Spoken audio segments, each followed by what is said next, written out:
So, who is actually watching your payroll? Now, let me rephrase that. Let's go this a little differently. Who's actually watching how your employees are being paid? You see, I actually was on site the other day, and I have to thank Shelley and Jeff and Scott for this opportunity. But we were talking about one of their employees, and the individual came in, and we sat down and started talking to him, and he started actually telling us what he was doing and how he spent his day.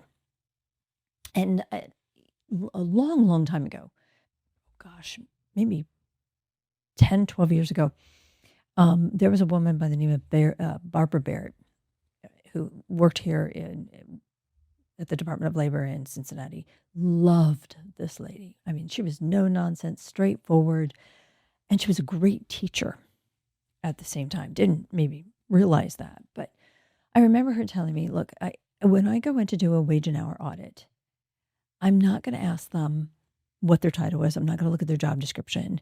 I'm going to ask them, what are you actually doing every day? What are your responsibilities? How do you spend your day?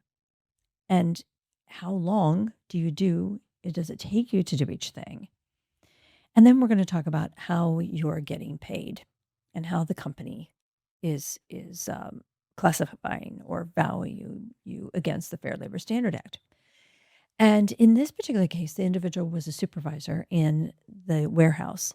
But what we found with the questions, with just asking all the right, um, you know, specific questions of what are you doing and how are you doing it, he was spending 99% of his time actually doing warehouse responsibilities. We didn't find him in the office. He couldn't take us back to the office and say, well, I'm working on this report, or I'm doing this, or he was manual labor paid on an exempt status. And when we started looking at the hours he was putting in, it was very apparent we were not paying him correctly. And the organization they were really good about it, but I had to sit down and go over, look, here's the criteria. And here's what you're allowed to do, and this is what you're not allowed to do with an exempt worker under the Fair Labor Standard Act. And then we started, talking about a few other things that we probably should keep an eye on. And that's where we get our list for today. Because I want some of you to go back and really take a good hard look. I know we've done podcasts in the past, about what we're allowed to do in regards to withholding funds or making deductions from an exempt worker. But there's a few here that maybe some of you have allowed to slip between the cracks. And this is important because we've said it a million times. You don't mess around with somebody's paycheck. That's not an area you want to go to. That's not an area you want to even consider. Let's pay them correctly. Let's keep that on solid ground. You don't want someone to come to you and tell you, I don't think I'm being paid correctly. So let's start with the list. So get your pencil and paper out. One of my other phone calls that I got for a question was, we've got part-time exempt workers. And I kind of chuckled because I said, well, that's interesting. Because you do realize that we're not counting hours.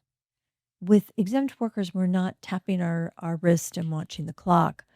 We're making sure that the work is getting done, that they're meeting the expectations of the role, whether that takes 10 hours or 35 hours.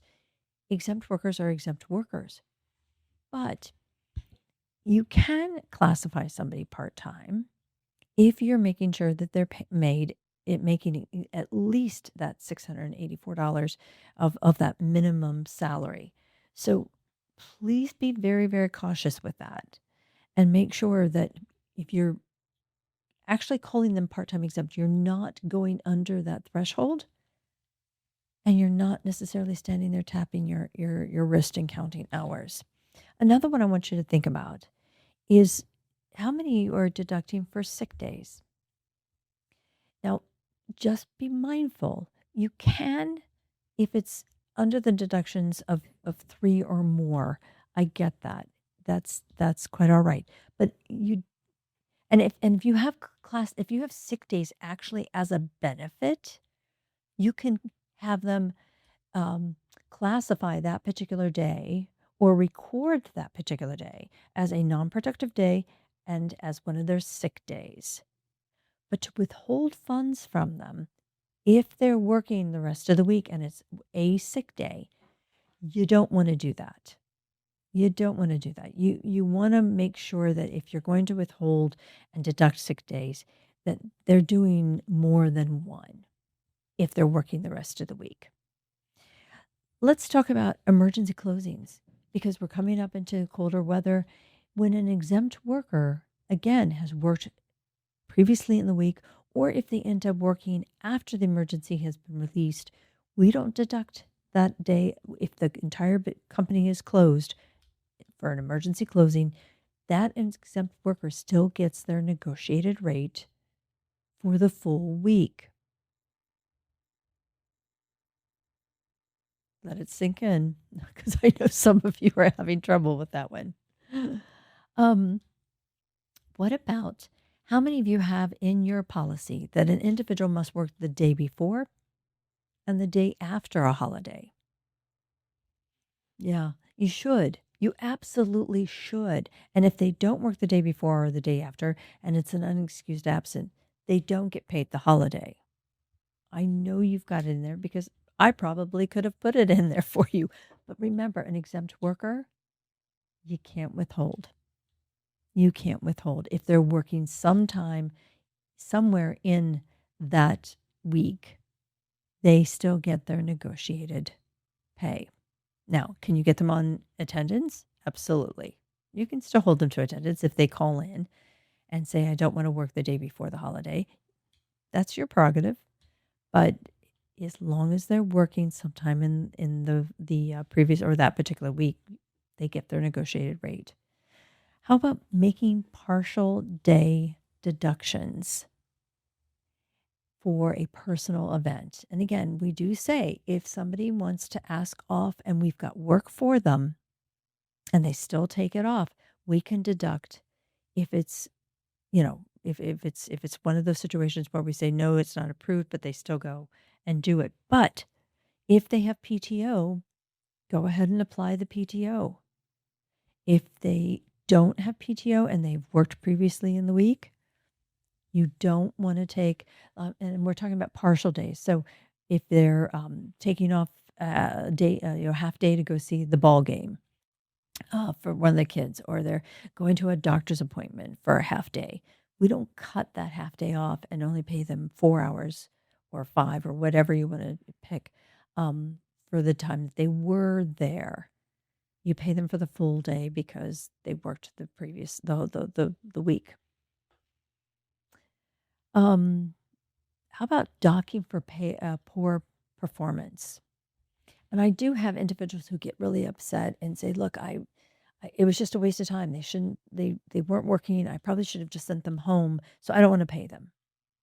I had to redo their work." Well, that's a performance issue, and you have to address it in other ways.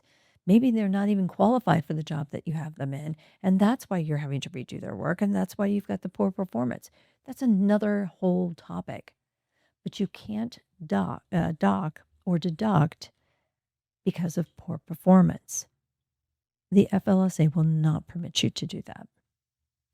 You also have an option in the regs to suspend someone and withhold pay for that time of suspension. But ladies and gentlemen, you've got to make sure that that's a serious suspension and you are treating others the same way and that it's part of your written policies. So you can't just send somebody home because you're upset with them and they're an exempt worker and think, okay, I'm suspending them for 3 days, so I'm going to dock their pay. Please make sure you've got a written policy stating that this kind of a violation from anyone will result in a suspension of 1 to 3 days without pay. I know this sounds like a long list, but I only have one more, and this one's only going to be relevant to a few of you. There's a problem sometimes with miscalculating the limits when using bonus to meet salary requirements. And I'm talking about non-discretionary bonuses. Remember, FLSA permits you to use 10% coming from a commission, an incentive, a non-discretionary bonus as part of the number to configure or to meet the salary requirements. So you got to be very careful that you're not miscalculating that and you're not pulling back and saying, well, you know what? I know it was non-discretionary when we started, but now I'm going to make it discretionary because I don't think you deserve it. You can't do that. You cannot do that. An exempt worker has to be paid according to the requirements, starting with the classifications, making sure that that individual, just like the gentleman that we started out with, he's not in that particular situation where he was under an executive classification.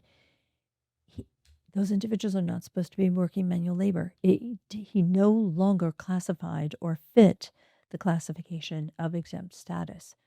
So if nothing else, go back and start reviewing whether your exempt workers truly are still exempt, and then make sure that they're getting paid correctly. These things slip between the cracks. I get it. I really do. But thank goodness that Shelley and Jeff and Scott asked all the right questions, and this employee was willing to give us the truth so that we could make him non-exempt, and he's now getting the overtime that he deserves. We didn't want to mess with his pay, and we don't want to treat him unfairly. So stick to the regs. They're there for a reason. Again, send in your questions. We'll get you the answers right here at the Human Resource.